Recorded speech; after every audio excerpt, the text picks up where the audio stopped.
Welcome. In this video, I'll show you how to fix Facebook dating is unavailable. Alright, if you found this video helpful, please leave a like and subscribe to the channel for more such tutorials. So first up, let's go ahead and talk about account eligibility. So you must be at least 18 years old or older. Alright, to go ahead and confirm your date of birth, just go ahead over to the three horizontal lines right here. Tap on Settings and Privacy. Tap on Settings. And then tap on Meta Account Center. And then go ahead and go to Profiles and Personal Details. And check your date of birth right here. Again, at least 18 years old or older. Now, the second one, make sure that your account age or this Facebook account age is at least 30 days old and you are actively using it. All right, so for example, this account right here is just my second account, okay?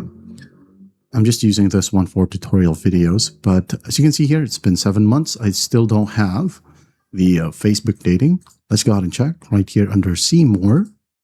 Let's check if I have Facebook dating. So I don't have it, okay? So I'm going to log into a different account and I'm going to show you. All right, so let's go ahead over to the top left right here. Tap on it. Now tap on See More. Now, as you can see, Facebook dating is available on this account because this account is relatively old and is verified. So let's say you have opened up Facebook dating before, but you've deleted your profile. If that's the case, if you recently deleted a previous Facebook dating profile, you're locked out and must wait at least 7 days before the option reappears. And there you have it. Those are the ways to fix Facebook dating is unavailable. I hope this video helps and I'll see you in the next one.